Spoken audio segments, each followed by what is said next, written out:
നമസ്കാരം. നിങ്ങളെല്ലാവരും അറിഞ്ഞ മാതിരി ഇന്ന് ഞാൻ ചർച്ച ചെയ്യുന്നത് ഒരു ഭൂലോക ഉഡായിപ്പ് ആഭാസനെ പറ്റിയാണ്. അതാരാണെന്ന് നിങ്ങൾക്ക് മനസ്സിലായി കാണും. ബോബി ചെമ്മണ്ണൂർ എന്നും ബോച്ചെ എന്ന ഓമന പേരിലും ഒക്കെ അറിയുന്ന ധനി ആഭാസൻ. ഇവൻ പണ്ട് ലോക റെക്കോർഡ് സൃഷ്ടിക്കാൻ വേണ്ടിയിട്ടാണെന്നും പറഞ്ഞു 816 കിലോമീറ്റർ ഓടാൻ വേണ്ടി കാണിച്ച ഡ്രാമകൾ കണ്ടപ്പോഴേ എനിക്ക് മനസ്സിലായതാണ് ഇവൻ ഉഡായിപ്പാണെന്ന്. ഞാൻ അന്ന് മുതൽ ഇന്ന് വരെ ഇവനെ പറ്റിയിട്ട് ഒരു പരാമർശം നടത്തിയിട്ടില്ല. അതിന്റെ ആവശ്യമില്ല. അവൻ ആഗ്രഹിക്കുന്ന മാതിരി നെഗറ്റീവ് പബ്ലിസിറ്റിയാണ് അവന് വേണ്ടുന്നത് എന്നതുകൊണ്ട് നമ്മൾ എന്തിനാ വെറുതെ ചെന്ന് തല വെച്ചു കൊടുക്കുന്നത്? അതുകൊണ്ടാണ് ഞാൻ ഇതുവരെ അവനെ പറ്റി മിണ്ടാതിരുന്നത്. അവൻ ആ സിനിമാ നടിക്കെതിരെ പ്രയോഗിക്കുന്ന ദ്വയാർത്ഥ പ്രയോഗങ്ങള്, അതിനുശേഷം ആ സ്ത്രീയുടെ ശരീരത്തിനെ വർണ്ണിക്കുന്ന രീതികൾ ഒക്കെ അട്ടിക്കൊടുക്കേണ്ട കേസാണ്. നിയമത്തിന്റെ വഴിയൊക്കെ കിടക്കും. കാര്യം നിങ്ങൾ കണ്ട് അവനെ അറസ്റ്റ് ചെയ്തുകൊണ്ട് പോലീസ് വാഹനത്തിൽ പോകുന്ന സമയത്ത് അവൻ അതുപോലും വിഷ്ണു, ബോബി ചെമ്മണ്ണൂർ കൊച്ചിയിലേക്ക് എത്താൻ പോകുന്നു. അതിനുശേഷം ബോബിക്ക് ഇവിടെ നേരിടേണ്ടി വരുന്ന ചോദ്യം ചെയ്യലടക്കമുള്ള എന്തൊക്കെ കാര്യങ്ങളാണ്?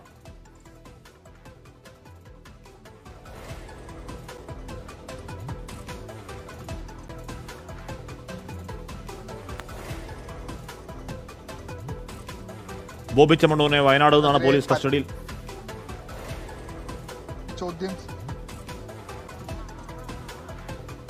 വിഷ്ണു കേൾക്കാമോ? വിഷ്ണു കേൾക്കാമെങ്കിൽ ചോദ്യം ചെയ്യലടക്കം ഇനി പോലീസ് ഈ കേസിൽ ഉള്ള മുന്നോട്ടേക്ക് പോക്ക് എങ്ങനെയാണ്?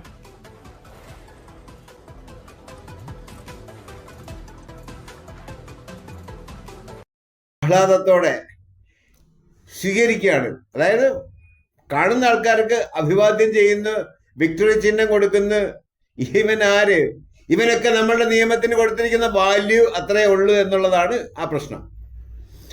സാധാരണ ഇത്തരം ക്രിമിനൽ ആക്ടിവിറ്റീസുമായിട്ട് ബന്ധപ്പെട്ട് പോലീസ് അറസ്റ്റ് ചെയ്യുന്ന സമയത്ത് പിന്നെ പബ്ലിക്കിനോട് ബിഹേവ് ചെയ്യാൻ അവരെ തൽക്കാലം അവരുടെ കസ്റ്റഡിയിലുള്ള സമയത്തെങ്കിലും അനുവദിക്കാറില്ല. പക്ഷെ ഇവിടെ ഇവന്റെ പൈസയുടെ കൊഴുപ്പുകൊണ്ടൊക്കെ ആയിരിക്കാം ഒപ്പം ഇരിക്കുന്ന പോലീസുകാരൊന്നും അത് തടയാനൊന്നും ശ്രമിച്ചില്ല. അവൻ നല്ലോണം സ്മൈൽ ചെയ്ത് ആഹ്ലാദിച്ച് പോലീസ് കസ്റ്റഡിയിൽ പോകുന്ന ഒരു യാത്ര, അത് നമ്മളുടെ നിയമത്തിന്റെ മുമ്പിൽ ഒരു ചോദ്യചിഹ്നമായിട്ട് ഞാൻ ഇട്ടു തരികയാണ്.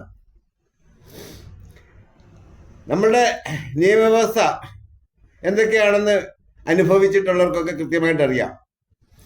എന്നിരുന്നാലും ഈ സിനിമാ നടിയുടെ വിഷയത്തിൽ അവർ പരാതി കൊടുത്ത് വളരെ ഇമ്മീഡിയറ്റ് ആയിട്ട് തന്നെ പോലീസും സർക്കാരും നടപടിയെടുത്തു. ഒരുപക്ഷെ ഈ വിഷയത്തിലുള്ള പബ്ലിസിറ്റി തന്നെയായിരിക്കാം അവരുടെ ലക്ഷ്യം. എന്നിരുന്നാലും നടപടിയെടുത്തു, അവനെ അറസ്റ്റ് ചെയ്ത് അകത്താക്കി. കാശുള്ളവനാണ്. അവന് മേൽക്കോടതികളിൽ ഹൈക്കോടതി ജാമ്യം കിട്ടിയില്ല, അവൻ സുപ്രീം കോടതി പോകും. സുപ്രീം കോടതിയിൽ ജാമ്യം കിട്ടിയില്ലെങ്കിൽ ഇനി അതിന്റെ മേളിൽ എവിടെയെങ്കിലും ഇന്റർനാഷണൽ കോടതി ഉണ്ട്, അവൻ അവിടെ പോകും. എവിടെ വേണേലും പോയിട്ട് ജാമ്യം എടുക്കാൻ തക്ക പണവും പ്രാപ്തിയും ഈ ആഭാസൻ കൈമുതലാക്കിയിട്ടുണ്ട്. ഞാൻ ഇവന്റെ ചരിത്രങ്ങൾ അന്വേഷിച്ച് പോയ സമയത്ത് എനിക്ക് ആദ്യം മനസ്സിലായത്, ഒരു 2021 ഇവന് കിട്ടിയിരിക്കുന്ന അവാർഡുമായിട്ട് ബന്ധപ്പെട്ട് കുറച്ച് അവ്യക്തതകളുണ്ടായിരുന്നു. അന്ന് അവന്റെ ആസ്തി, ഞാൻ കണ്ണാടി ഒന്ന് വെച്ചോട്ടെ, എഴുതി വെച്ചിട്ടുണ്ട്, നോക്കി പറയാം. അതായത് ഇന്ത്യ ഗവൺമെന്റ് കൊടുക്കുന്ന രാജീവ് ഗാന്ധി എക്സലൻസ് അവാർഡ്, അവന് എന്തിന്റെ എക്സലൻസിയാണ്? ഈ സ്ത്രീകളെ ഇതുപോലെ ആഭാസത്തരം വിളിച്ചു പറയുന്നതിനാണോ സർക്കാർ അവാർഡ് കൊടുത്തതെന്ന് സർക്കാർ പരിശോധിക്കണം. അത് കഴിഞ്ഞിട്ട് കേരളീയം അവാർഡ് എന്ന് പറഞ്ഞിട്ട് അവന് വേറൊരു അവാർഡ് കൊടുത്തിട്ടുണ്ട്. അതും അവന്റെ ഈ എക്സലൻസി കണ്ടിട്ടായിരിക്കണം കൊടുത്തത്. 2021 എന്ന് പറയുമ്പം ഇതേ LDF സർക്കാർ തന്നെ ഏറ്റവും കൊടുത്തത്. അത് അതിനെക്കാട്ടി വലിയ കോമഡി. പക്ഷെ അന്ന് അവന്റെ ആസ്തി ചില മാധ്യമങ്ങളിൽ വന്നിരിക്കുന്നത് 2500 കോടി രൂപ എന്നാണ്.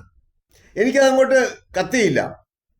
പിന്നെ ഇവൻ വേൾഡ് റെക്കോർഡിന് വേണ്ടി 812 കിലോമീറ്റർ ഓടുന്ന സമയത്ത് അവൻ കാണിച്ച കുറെ കോമാളിത്തരങ്ങള്, പിന്നെ അവനെന്ന് പറഞ്ഞ ഒരു സ്ലോഗൻ ഉണ്ട്, give blood and save life എന്ന് പറഞ്ഞ ഇവനത് പറയുന്നതിന് മുൻപ് നമ്മുടെ നാട്ടിലാരും ബ്ലഡ് കൊടുത്തിട്ടുമില്ല, ആരുടെ ലൈഫ് ഒട്ട് സേവ് ആയിട്ടുമില്ല. അപ്പം അന്ന് അവൻ ഈ കോമാളി വേഷം കെട്ടുന്ന സമയത്ത് ഈ പൊതുജനങ്ങൾ എന്ന് പറയുന്ന കോമാളികള് ഇവന്റെ ഒപ്പം നിന്ന് കോമാളി വേഷം അഭിനയിക്കുകയാണ് ചെയ്തത്. പക്ഷെ ആ സമയത്ത് ഇവന്റെ ആസ്തിയിൽ വലിയ വ്യത്യാസം വന്നിട്ടുണ്ട്. ഇപ്പൊ ഇന്നൊക്കെ ചില രേഖകളൊക്കെ കാണിക്കുന്ന 600 കോടി ആസ്തി എന്നൊക്കെയാണ്. ആകെ മൊത്തം ഉടായ്പാണെന്ന് എനിക്ക് മനസ്സിലായി. ഇവന് ഇത്തരം എക്സലൻസി അവാർഡൊക്കെ നമ്മുടെ സർക്കാർ കൊടുത്തെങ്കിൽ അതെന്തിനാണെന്ന് അവർ സ്വയം പരിശോധിക്കണം. പിന്നെ ഈ ഗിന്നസ് റെക്കോർഡിന്റെ വിഷയം നമ്മളുടെ കഴിഞ്ഞ ഒരാഴ്ച മുമ്പ് നടന്ന കലാപരിപാടികളിൽ നമുക്ക് ബോധ്യപ്പെട്ടിട്ടുള്ളതാണ്. അതും ആകെ മൊത്തം ഉടായ്പാണ്. യഥാർത്ഥത്തിൽ ഗിന്നസ് റെക്കോർഡ് കിട്ടുന്ന ആൾക്കാരെ കൂടെ പരിഹസിക്കുന്ന രീതിയിലാണ് ഇത്തരം കലാപരിപാടികൾ നടക്കുന്നത്. അതൊക്കെ ഒരു നാട്ടു നടപ്പായി. ഞാനിപ്പോ എന്ത് പറയാനാ, അനുഭവിക്കുക. പക്ഷെ ഈ ആഭാസൻ ഇവൻ ജാമ്യം എടുത്ത് വെളിയിൽ വന്നു കഴിഞ്ഞാലും ഇവന്റെ ആഭാസത്തിന് നിന്നില്ലെന്നുണ്ടെങ്കിൽ ഇവന് രോഗശമനത്തിന് നല്ല പെരുക്കനടി കൊടുക്കണം. അത് നല്ല അടി എന്ന് പറഞ്ഞു കഴിഞ്ഞാൽ ഇവൻ നല്ല സാമ്പാർ കൂട്ടിയിട്ടില്ലാത്തതിൻ്റെയാണ് ഇവൻ കാണുന്ന പെണ്ണുങ്ങളെല്ലാം കാണുമ്പം അവരുടെ ശരീരവർണ്ണന നടത്തുന്നത്. ഞാൻ എൻ്റെ മുമ്പിലൂടെ ഒക്കെ പോകുന്ന സ്ത്രീകളെ കാണാറുണ്ട്. ഒരുപക്ഷെ ഞാൻ അവരുടെ മുഖം പോലും ശ്രദ്ധിക്കാറില്ല. കാര്യം നമ്മളുമായിട്ടൊരു ബന്ധമില്ലാത്ത സ്ത്രീകളുടെ മുഖം ആരാണ് എന്താണെന്ന് നമ്മളെന്തിനാ ശ്രദ്ധിക്കുന്നത്? പക്ഷെങ്കിൽ ഇവൻ അവരുടെ ശരീരപടമാണ് ശ്രദ്ധിക്കുന്നതും. അതാണ് പറയുന്ന വിവരക്കേട് കേട്ട് കഴിഞ്ഞാൽ അപ്പടി കൊടുക്കണം. ഇവന്റെ മുമ്പിലൊക്കെ പോയി ചില പെണ്ണുങ്ങള് അവളുമാരെ ഉപയോഗിക്കേണ്ട ഭാഷ വേറെയാണ്. പോയിരുന്ന് ചോദിക്കുന്ന ചോദ്യങ്ങളും അതിന് ഇവൻ പറയുന്ന ദ്വയാർത്ഥ പ്രയോഗങ്ങളും ഒക്കെ ഞാമല്ലാണ് ഒരൊറ്റ തൊഴിക്ക് അവനെ അപ്പ താഴെ കളയും. കേസും കൊലപാതകവും ആയാലും വേണ്ടിയില്ല. അപ്പൊ ശരി, മലയാളികള് നെഞ്ചേറ്റിയ നിങ്ങളുടെ സ്വന്തം ബോച്ചെ നിങ്ങൾ എടുത്ത് നെറ്റിക്ക് വെച്ച് ഒട്ടിക്കണമെന്നാണ് എനിക്ക് പറയാനുള്ളത്. അപ്പൊ ശരി.